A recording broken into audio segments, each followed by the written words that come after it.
Hi friends, welcome to my channel.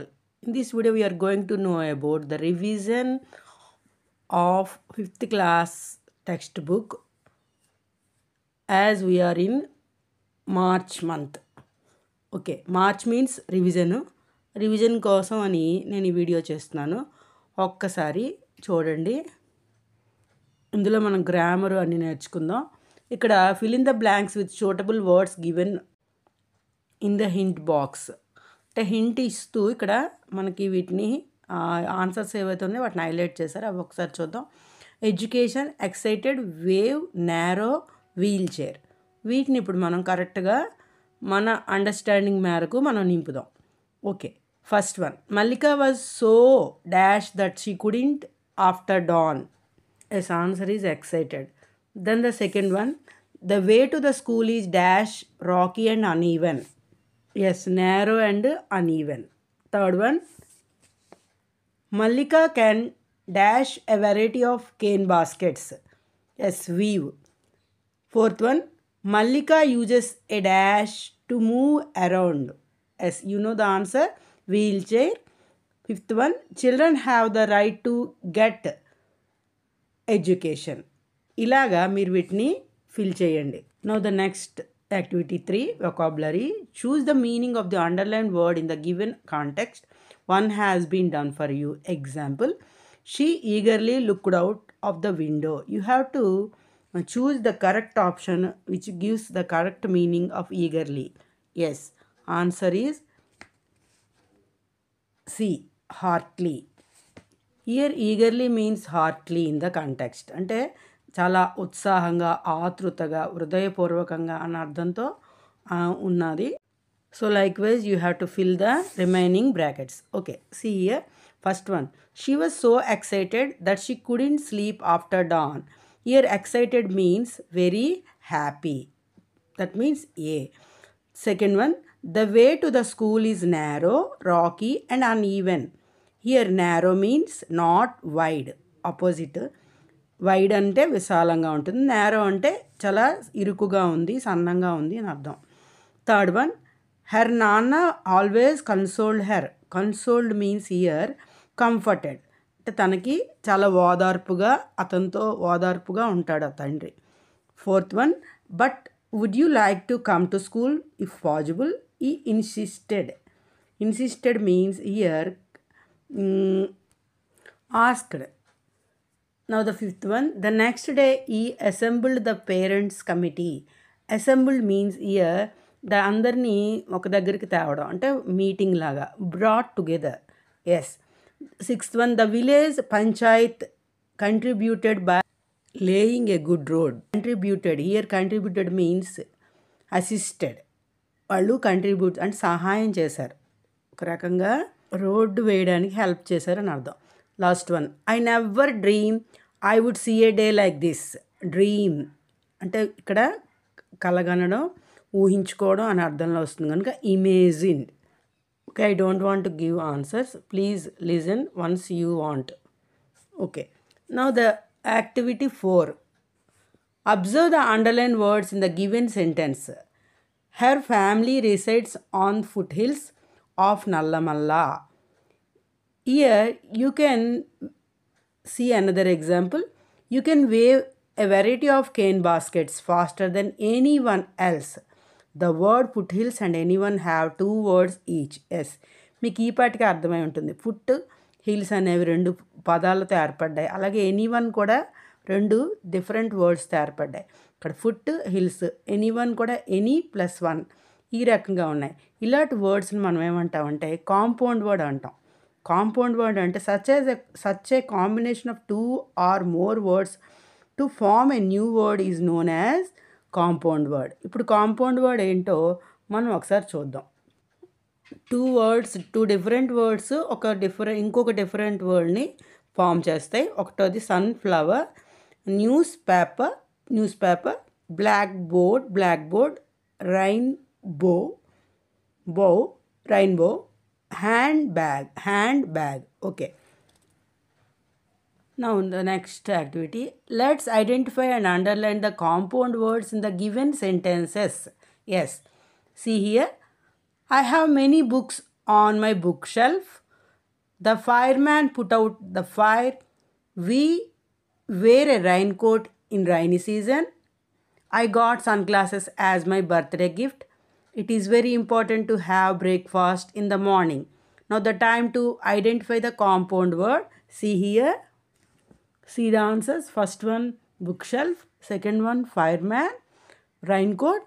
S. Fourth one sunglasses. Any guess of fifth one? S. Breakfast.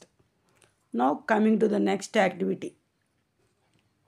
Now read the lesson and again write down any 5 compound words. Okay, I will help you. But here you have to note something. That is, compound words are written as one word with no hyphen. Example, classroom, anyone. Second one, as hyphen words. Example, mother-in-law, ready-made, like that. And the third condition is a separated words like high school, no one, like these are also known as compound words. ఇవి కూడా compound వర్డ్స్గా చెప్పబడతాయి. Okay, ఇప్పుడు మనం compound words text book నుంచి రాద్దాం. Okay, అవి ఏంటో ఒకసారి చూడండి. Yes, birthday, moreover, anyone, wheel chair, head master, like that. మీరు ఇంకా కొన్ని చూసి రాసుకోవచ్చు. ఓకేనా? Now the activity 5. ఓకే, ఇవి రివిజన్ పర్పస్ కనుక వీటిని ఒకసారి వింటూ రాసుకోవడం లేకపోతే ఒకసారి ప్రాక్టీస్ చేయడం వల్ల మీకు వీటి మీద డౌట్స్ క్లియర్ అవుతాయి. Okay, read the following sentences. ఒక్కసారి సెంటెన్స్ చూడండి. The next day head master assembled the parents committee. Mallika gave the head master a bouquet. Here bouquet and committee అనేవి అండర్లైన్ చేయబడ్డాయి లేకపోతే హైలైట్ చేయబడ్డాయి కదా. వీటిని the underline words in the above expressions are nouns which identify a group of people and a group of things. These are called collective nouns. ఈ 2 words ఇక్కడ మీరు చూసినట్లయితే ఇవి గ్రూప్ ఆఫ్ నౌన్స్ కానీ లేకపోతే గ్రూప్ ఆఫ్ థింగ్స్, ఒక వస్తువుల సమూహంలా కానీ ఒక మనుషుల సమూహంలా కానీ చెప్పబడతాయి. ఇలా చెప్పబడే వాటినే మనం ఇంగ్లీష్లో కలెక్టివ్ నౌన్స్ అంటాం. A collective noun is a word that refers to a group. Yes, once I repeat, a collective noun is a word that refers to a group. Collective noun ఒక పదము ఎలాగంటే అది ఒక సమూహానికి చెందినది అని అర్థము. ఇక్కడ ఒకసారి identify the collective nouns in the following sentence. ఒకసారి సెంటెన్సెస్, ఆ సెంటెన్సెస్లో ఉన్న కలెక్టివ్ నౌన్స్ని ఒకసారి అబ్జర్వ్ చేయండి. Okay, I will read once or twice. See here. Here are 10. First of all, you listen and understood the correct collective noun here.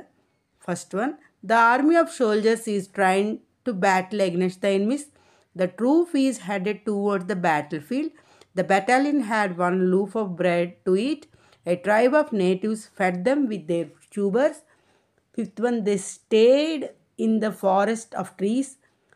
The flock of birds flew over the colony.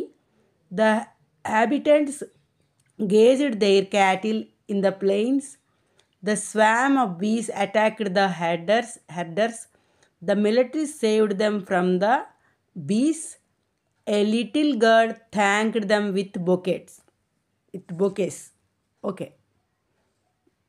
Now, I will give the collective nouns here. Observe carefully. Okay, I underlined some of sentences. See here. First one, army of soldiers, and the second one, the troop. The third one, battalion, and that sentence have 2 collective nouns. Those are the battalion and the loaf of bread. The fourth one, a tribe of natives. Now the fifth one. The fifth one here, the forest of trees. Now the sixth one, the flock of birds and also colony. Sixth one also have 2 collective nouns. Yes, the seventh one, the habitants and cattle are here collective nouns. Eighth one, the swarm of bees. S. The herds also here collective nouns. Ninth one, the military saved them from the bees. S. Last one, 10th one లో bouquets మాత్రమే collective noun. Okay, ఇంతవరకు ఈ activity 5 వరకు చెప్పుకున్నాం కదా. నా next వీడియోలో remaining activity 6 and grammar points ఏమున్నాయో, కన్వెన్షన్స్ ఆఫ్ రైటింగ్ కూడా చెప్పడం జరుగుతుంది. కన్వెన్షన్స్ ఆఫ్ రైటింగ్ చాలా ఇంపార్టెంట్ కనుక మీరు ఈ వీడియోని చూసి లైక్ చేసి దీన్ని మీ ఫ్రెండ్స్ కూడా షేర్ చేయండి. అలాగే stay tune for more updates and if you haven't done subscribe, please do subscribe my channel and thank you for watching. Bye bye.